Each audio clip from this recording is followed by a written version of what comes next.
北韓連續2日禁止南韓人進入兩韓共同營運嘅開城工業園區。報道話，北韓方面係以揚聲器公佈呢個安排，幾十部車未能夠進入工業區。南韓統一部發言人話，現時仲有600幾個南韓工人喺園區入邊，政府關注佢哋嘅安全，已經呼籲佢哋要離開。北韓各地近日都有大型集會同群眾遊行，支持北韓領袖兼人民軍最高司令金正恩，又話口頭較量嘅時代已經過去。北韓官方朝中社凌晨就刊出報導，引述人民軍總參謀部發言人話，目前局勢已經唔係話會唔會爆發戰爭，而係幾時開戰嘅分秒必爭階段。發言人又指控美國出動轟炸機同埋核潛艇到南韓周邊海域，等同將侵害北韓主權同利益嘅敵視政策轉化為實際嘅軍事行動。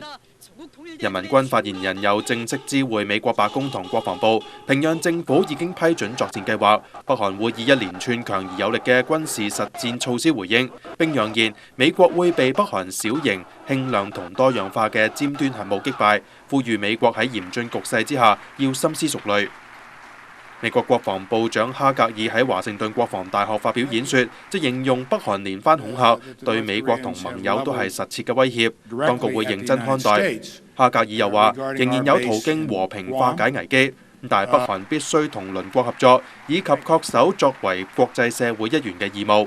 國防部又宣布，未來幾個禮拜會部署戰區高空導彈防禦系統到關島美軍基地，防衛北韓嘅導彈威脅。香港寬頻電視記者譚宇仲報道。